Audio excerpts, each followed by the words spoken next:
Okay, we're ready.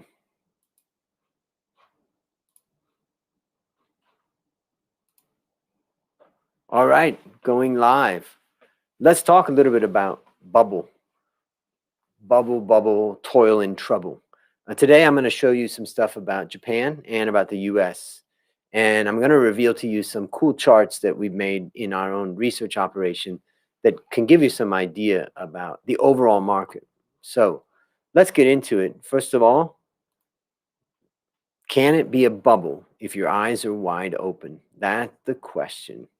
Well, first of all, ask any questions in the chat if you have any questions as I go through this. I'm happy to share some of my thoughts on this, but I also would be happy to get any of your questions. So feel free to bring them into the chat. So let's start off by looking at the top article of the day.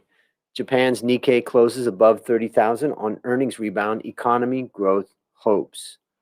So remember that the Nikkei index is crossing some important borders. We've seen great momentum there.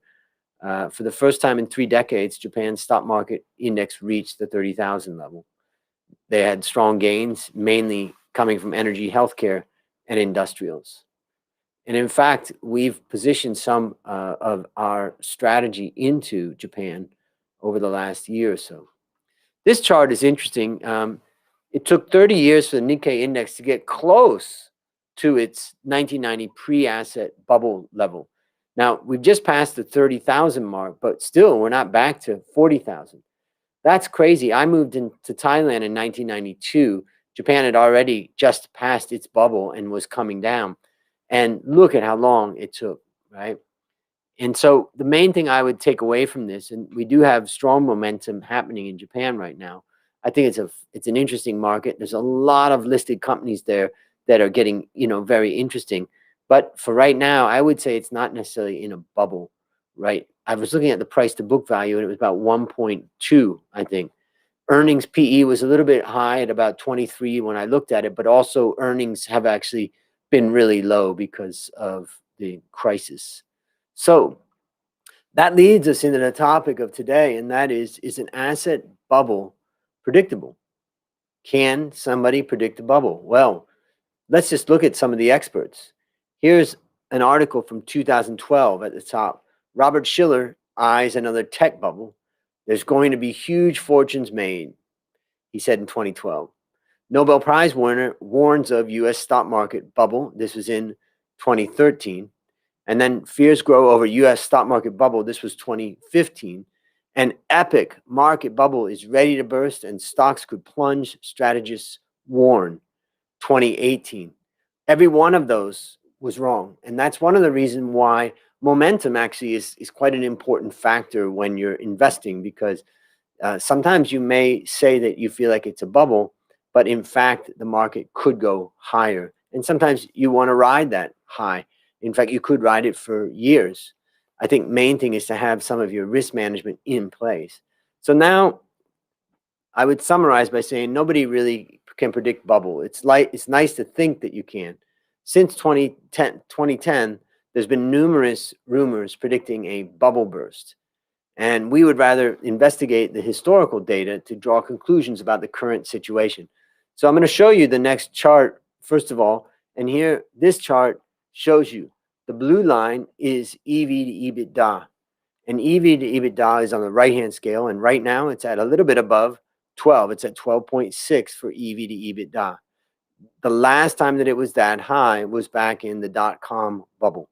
So you could say that the U.S. market is in a bubble. Now, of course, the U.S. market is much more complex. We have tech, we have non-tech, we have industrials. But as an overall market, I want to actually go to the next slide. And I think this is an important slide. And let me just talk about it for a moment. The next couple of slides that I created, really, I love them because they help us to kind of think about where are we in the cycle and what potential investment return will we get if we bought at this part of the cycle. So let's look at that here. So this chart on the left shows the bar all the way on the left shows 0 to 6.7. That's saying whenever EV to EBITDA was 0 to 6.7, you had pretty much 100% chance that you would get a positive return over a 1 year, 2 year, 3 year, or 5 year basis. And in fact, if you bought the market when it was at 6.7 EV to EBITDA to 7.4, within that range, then you also would have gotten a high probability of getting a positive forward return. It's only when you get to 7.4 to 8.1 that you start to see a little bit of a reduced probability. But basically, the message is if you're at the left side of this chart, you're buying cheap and you're getting good returns. So let's look at this rest of this chart. So let's fill in the rest of this chart. And what you can see is that, let's go all the way to the right.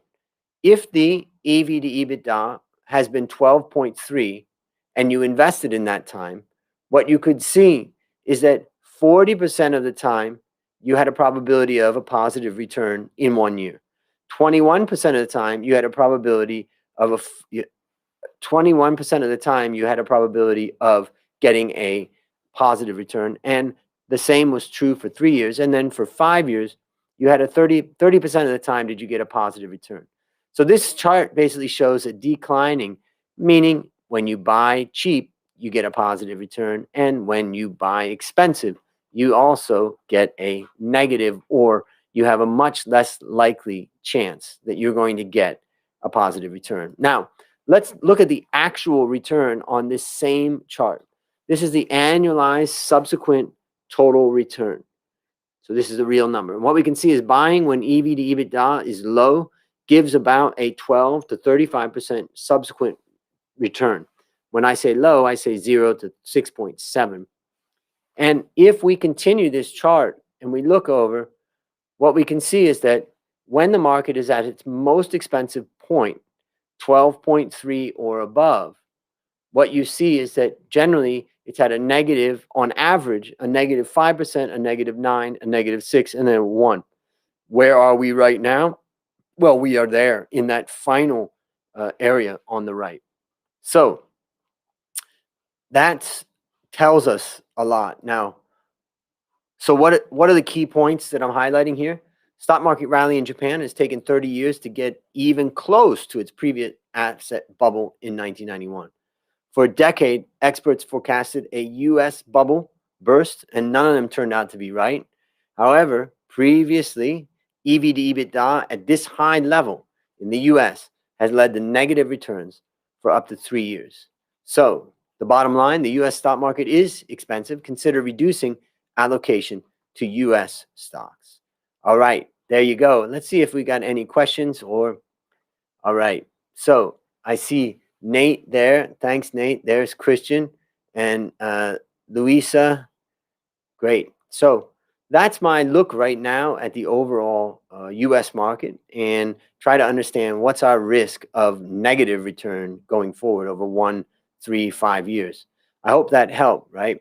So Emmanuel says, do you think current valuations are high because of multipliers, but in the coming future, we will get support from fundamentals? Okay, that's a good point. I mean, so what if you buy high when PEs are high, but earnings strength is really strong, that actually the market may not be as expensive as what you think? Particularly, Emmanuel, I think particularly when you have a situation where we're in kind of a down cycle of earnings because of COVID. So you could say, well, the market's expensive because companies aren't making that much money.